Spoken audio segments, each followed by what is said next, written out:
One of the strongest performances that we saw during the Russian full-scale invasion of Ukraine is the performance of Ukrainian diplomacy. Ukraine has been hitting well above their weight class on the world stage, securing help, alliances, and trying to circumnavigate all of the potential traps that Russians have been laying out for them. And Ukraine succeeded, more than succeeded, despite the fact that there was significant roadblocks specifically coming from the United States. Ukraine was able to overcome everything by securing a good, friendly relationship with the countries that mattered and is continuing to do so. Right now, Ukrainian diplomacy is hitting a new high, opening possibilities for potentially this war ending in this year. Hey there, Georgie here with Ukraine Matters. Welcome to the next episode of our series talking about how Ukraine potentially can actually win this war this year. And today we're going to be looking at the diplomatic track. As I stated, Ukraine has been very strong on diplomacy. And right now, a lot of new options has opened up for Ukraine, where President Zelensky is trying to reach out to some people that potentially have influence on Putin and can actually more or less influence him that ending this war is a good thing. Remember that we're just looking at a scenario here, nothing is given, but this is a definite window of opportunity that has opened right now for Ukraine. There has been a lot of signals that Ukraine is shifting positions and they're using now diplomacy to attack Russia directly. We saw a lot of those changes happening on different world stages, especially how Ukraine is securing certain alliances with different nations. But more importantly, it was an attack against the Russians themselves at their own heart. During the St. Petersburg Economic Forum, President Zelensky actually sent an open letter to Putin.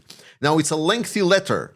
I recommend you looking it up and reading through. It is truly incredible. And what is important in this letter, if I can summarize it, it's talking to Putin and trying to make sure that Putin understands that it is his fault that the relationship between Russia and Ukraine deteriorated. Russia is paying the growing price, underscoring that Ukraine is getting stronger and stronger, and the number of Russian soldiers destroyed in Ukraine is not getting lower. Ukraine has survived despite all of the best Russian efforts.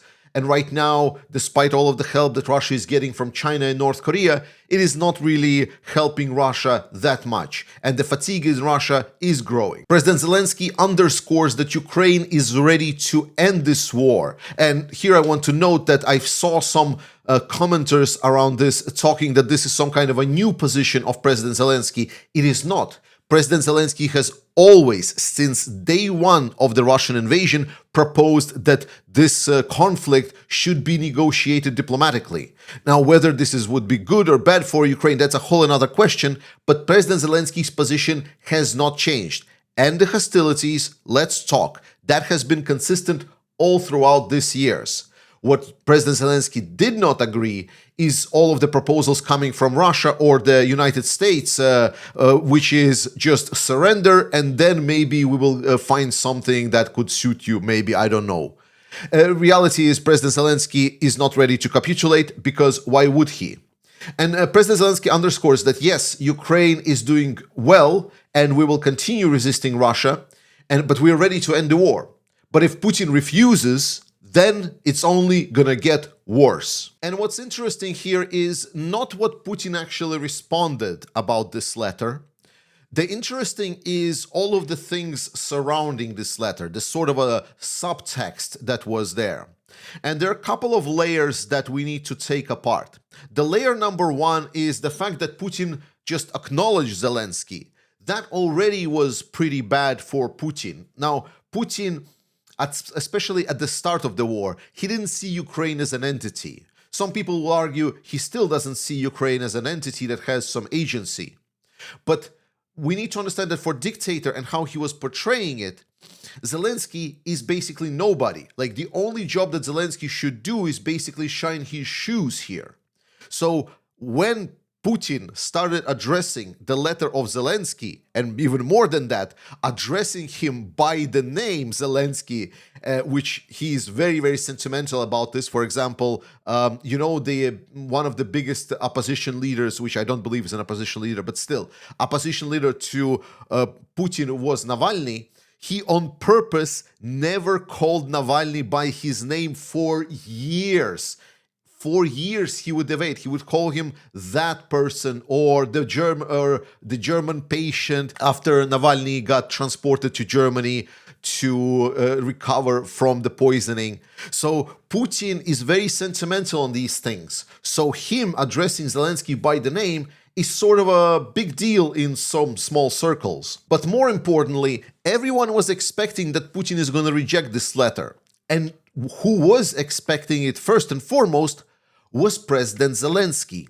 Because when you actually read this letter and when you start kind of like, okay, if it was not addressed to Putin, who was it addressed to?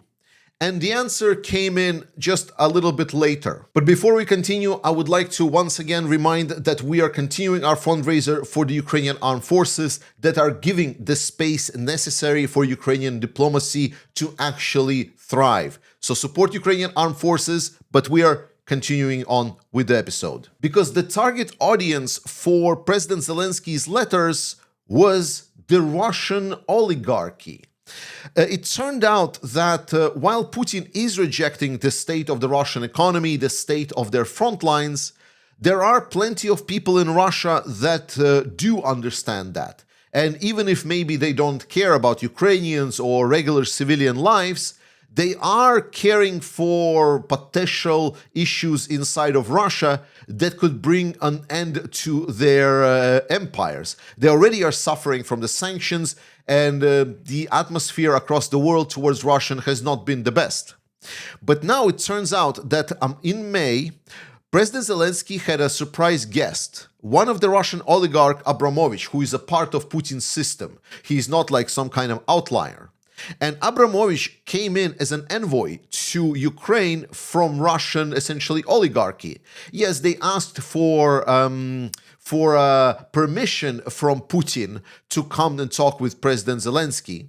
And it seems that the message that they conveyed to Zelensky was mostly about, you still can surrender. We can try to maybe renegotiate something. We can maybe try to invest in Ukraine. Trying to kind of round the edges, maybe try to push Zelensky towards giving something away. We know that this was the message because Zelensky responded in kind, stating that potentially we should just use the confiscated assets of Abramovich to pay for the Ukrainian air defense systems. But this is like a jab-to-jab answer, so to say. And the important thing is that there is a conversation that is being held right now with Zelensky besides Putin. And when Zelensky sent his message to Russia, talking about how bad Russia is doing, that the only direction that Putin is bringing Russia to is ruin, that was not the message to Putin. That was to all of the other people that would see this letter. They understand sort of that Zelensky is coming from somewhat reasonable position, and then Putin rejecting it as expected would then start creating more and wider rift between Putin and his oligarchs. Now, the important thing to note here, if someone thinks that at some point some oligarch is just gonna finance the coup against Putin where he's gonna get removed or maybe killed, that is not going to happen. That is not how Russian system works. If you believe that, well, I have a bridge to sell you. What most likely can happen is that at some point, this circle that has departed far away from Putin's perspective on the war will stop believing that Putin can actually solve this issue, and then they will try to push forward the solutions themselves. Most likely it's going to be by trying to pressure Putin at accepting something, proposing that they can sell any kind of resolution within Ukraine as a victory, that they will throw their capital behind it. Right now, they're still not there. They don't have the balls. They're still afraid of Putin because they're afraid of getting essentially the window treatment, so to say. But the truth of the matter is that there is very clearly some parties inside of Russia that are looking to see whether they can massage both parties to end the war. With more pressure that Ukraine is going to create this year, economic and military, we will see these parties become more and more desperate, and Ukrainians have already started working with them to try to provide them an exit path if they wish so. The important data point that is being often missed is the stability of Ukraine. To a lot of people inside of Russian circles, it is being sold that Ukraine is basically a country that doesn't exist, Zelensky is nobody, and they don't have long-term stability, that if the time passes a little bit more, then Ukraine is just going to crumble and lose. But what Ukrainian diplomacy has been doing very successfully so far is making sure that this not happen. We're talking about securing long-term military help, and now the new talks that Ukraine participated in is now creating a new security architecture with Ukraine being one of the pillars of. So Ukraine is getting integrated in the common European defense architecture. All of these steps, while they're important by directly what they're providing, it's very important to have Ukraine as a security pillar inside of our European security architecture.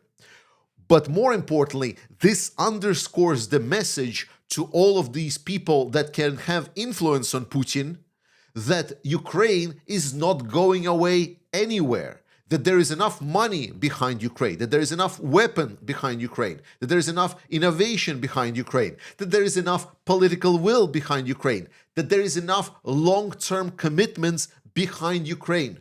All of these pile up to the equation where suddenly Putin's promise that everything is going to be fine, trust me, I have done this for many years, is now going to be looking at Ukraine that's like, well, we have support from all of these people. And Putin had a major victory in this department, which is Donald Trump. But that has been once again circumnavigated by the Ukrainian diplomacy. The low point that was there and the high point for Russia when Zelensky met with Trump and then Putin went and Trump was clapping, meeting Putin while standing on the red carpet, those two images really sold the Russian narrative in 2025.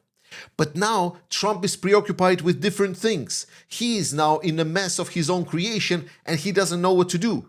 And Russians are suddenly seeing that despite all of their efforts, despite the absolute success of completely removing United States from support to Ukraine, Ukraine has received nothing from United States. Oh, and don't count the Pearl program. Those are the Europeans and other allies of Ukraine that are just buying stuff from US. That is not help. That is commercial business. Even the so-called satellite intelligence, as I said, I have some sources that have been stating to me that this is not coming for free to Ukraine. So once again, most likely it is being purchased. So despite all of that, Ukraine not only was able to overcome that low point, they were actually able to look at what the Trump administration is doing and find a big benefit for themselves. Ukrainian industry was able to present their military area